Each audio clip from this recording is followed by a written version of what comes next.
East Tennessee, April 2014.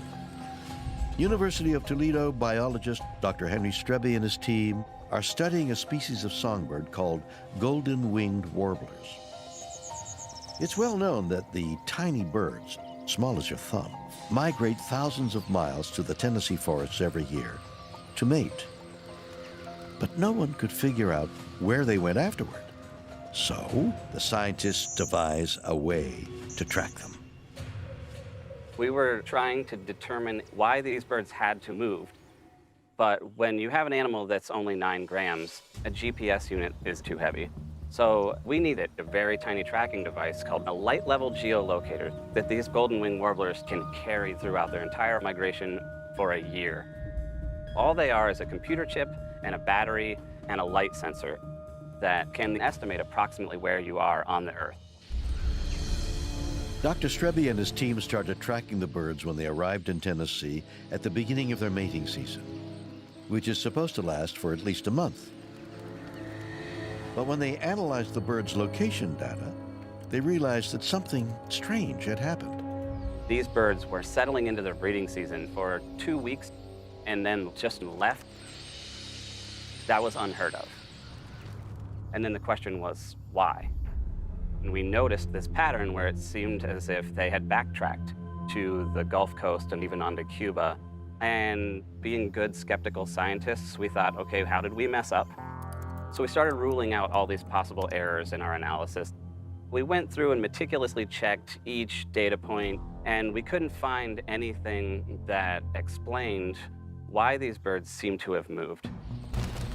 The warblers had mysteriously interrupted their mating season after only 2 weeks to make a quick trip almost 1,000 miles south, only to return 5 days later as if nothing had happened. Dr. Strebe and his team were dumbfounded until they discovered that the birds knew something that they didn't. We remembered that during that time, roughly in the middle of when the birds were gone, a massive storm system from off the coast of the Carolinas blew through central United States. And that's when we realized, aha, that's why they did this. On April 27th, a massive storm system swept through Tennessee and the surrounding states. More than 80 tornadoes touched down in the region, killing 35 people and causing $1 billion in damage. But amazingly, the golden warblers were already on their way south, having left 2 days before the storms hit their mating area. And as if that wasn't incredible enough, when the warblers fled, meteorologists hadn't even identified yet the oncoming storm. Now, the storm system has yet to form. The atmospheric pressure hasn't changed, the temperature hasn't changed. So what is occurring that tells these birds that they shouldn't be there? We've done a lot of research, but one thing we know for sure is that there's far more that we don't know than there is that we do know. Birds see in a much different wavelength than we do. They see all of our visual wavelength, and they also see in a tetrahedral color space, which is impossible to show a human, but it's sort of a fourth dimension of color. Birds seem to have evolved to see better than us and hear better than us. All of this adding up to this incredible ability to navigate the planet. As the storm started gathering thousands of miles away, according to one theory, the birds may have literally been listening in by detecting what is known as infrasound. Infrasound is fairly simple to understand. It's just sound that has a lower frequency than we as humans can hear. But there's no reason to assume that birds wouldn't be able to detect it in various ways. It's such a low vibration, they might just simply detect it literally in their body. Infrasound waves can travel very far distances. So the vortices of strong tornadoes would generate these very low frequency sound waves that animals could detect and potentially respond to. We have instruments that can detect infrasound, and we haven't seen this infrasound phenomena 2 days before a tornado. I think there's something else at play here that is, as of yet, unexplained. While it's possible that infrasound might have alerted the birds, other scientists have suggested that they were listening to something else entirely. Nature itself. Within the last probably 20 years or so, we've really opened up a whole new understanding of the way that plants communicate with their neighbors. So a plant that's being eaten by an herbivore, say a caterpillar, will actually emit chemical signals into the air that warn other plants in the vicinity to beef up their defenses. And it also sends chemical signals to wasps or other predators to come and attack the caterpillars. And presumably those messages might be propagated across plants for some distance.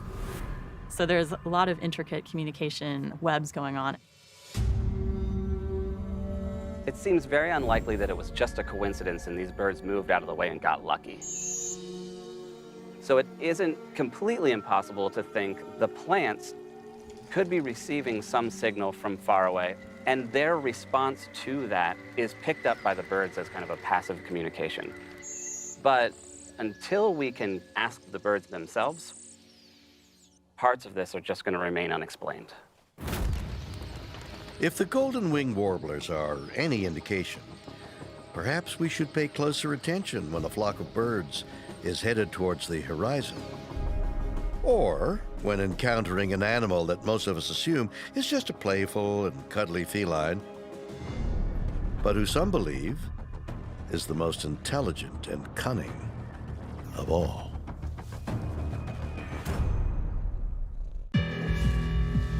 They lurk in the shadows, waiting to strike. Creatures so mysterious, they were once worshipped as gods. Across history, you can see a certain series of patterns with regard to human attitude towards cats. By far, the most distinctive example is ancient Egypt, which started early and continued for thousands of years to foreground the importance of cats. The initial push of cats as domestic creatures did seem to spread out of Egypt and the Middle East. And so throughout the world today, all cats, even if they have different genetics of wild cats in different areas of the world, they also share that genetic commonality that traces right back to ancient Egyptian cats that were represented to the Egyptians as the goddess Bast. Bastet is an ancient god, but as always happens with images of God, Bastet's image is going to change. Bastet starts out as a fierce lioness, later becomes the protector of the king, later becomes the guide in the afterlife. Moving forward into the Middle Ages, we shift that perspective to now being more associated perhaps with devils, where there's an image more of being a trickster, or some might even call sort of a shapeshifter. Europe had associations of cats with many different kinds of negative powers. They were known to be secretive, or with people who had power thought to be used in a negative way for humans. So for this reason, there were times where churches condemned cats. There were times when people rebelled against cats and massacred them. When we see this attribution of shape-shifting or their ability to be so incredibly secretive, my brain goes back to those inherent qualities that allow cats to be successful in their wild environment. Cats are incredible predators. The amount of muscle control that they have and their ability to move through a variety of environments with almost a silence about them really is about them being able to sneak up in an undetected way, either getting close enough to launch an attack or to remain still enough that they're undetected prior to that attack. Today, cats are thought of more as pampered pets than as primal hunters. Unlike dogs, they resist training and behave more as if they are not your pet, but that you are theirs. Nevertheless, the bond between cats and humans has proven to be stronger and more astounding than previously thought, especially when examining their eerie ability to track down their human owners across hundreds of miles. There was this case in 1949. The cat's name was Clementine Jones. The family moved from Western New York to Denver. They couldn't take the cat with them.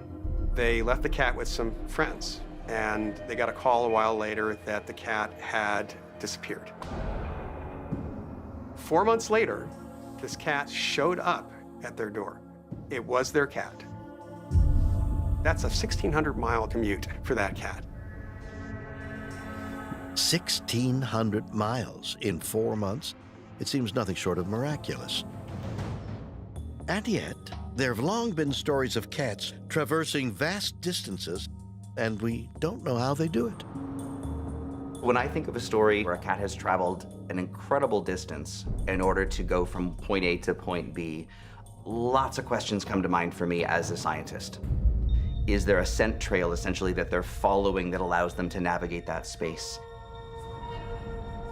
And do they have that ability to create that mental map?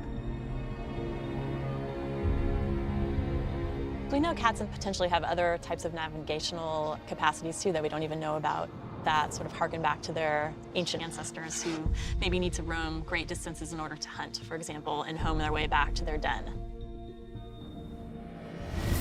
Some people posit that cats are somehow tuned into the electromagnetic field of the Earth that birds use for navigation. So there are all sorts of theories. The magnetism one's the most popular, but that can't explain it. If you were given a compass and taken to a place you'd never been before, the compass would tell you where north was, but it wouldn't tell you where home was. So homing animals, including this cat, require more than a magnetic or compass sense. We think the animal is using their ESP to trail where the family actually went to. That's called side trailing. Psi is the catch-all term we use for any psychic experience. Side trailing typically happens where there's an animal that has a real close connection with the family. And it's possible that the animal saw the path in front of her and followed that path. There's a lot of unknowns around cats. Is there a psychic connection that exists between cats and their owners, and there's a magnetism that's there that's drawing that cat in? It's entirely possible. Until cats can talk to us themselves, we may never know exactly what lies behind their eyes. Perhaps it's time to rethink our place in the natural order of things, and to look to animals as inspiration for how we can evolve. Cambridge, Massachusetts, February 2018. Scientists at the Massachusetts Institute of Technology Center for Bits and Atoms announced the creation of an innovative new device dubbed the NanoNose. It is touted as being able to identify scents millions of times fainter than can be detected by humans. And this extraordinary piece of technology was invented by reverse engineering the inside of a dog's nose. Dogs are macroosmotic. In other words, they can smell bigger molecules than we can, and their sense of smell is probably about 1,000 to 100 million times more sensitive than ours. So it's not impossible that within the next 10 years, our phones may be able to detect cancer in the way that dogs can currently do. In other labs, scientists are developing next-generation robots that can walk, jump, and run just like the fastest and most agile animals on Earth. The abilities of humans pale in comparison to these animal-emulating machines. But even so, these incredible inventions can only scratch the surface of what real animals can do. Humans really are just animals, I think, that have lost a lot of their other sensory abilities in favor of cognition and higher thought. I think we are totally out of tune with a lot of the sensory information that animals are able to tap into. I look forward to the future as we learn more about how they interact with us. And I think there's a deeper connection between us and animals that we don't even really understand yet. We've been taught so long that we are sort of the pinnacle of evolution, as if evolution was just for us. And in fact, many of our mythologies and creation stories reinforce this vision. The world is built for us. And yet, are those stories true?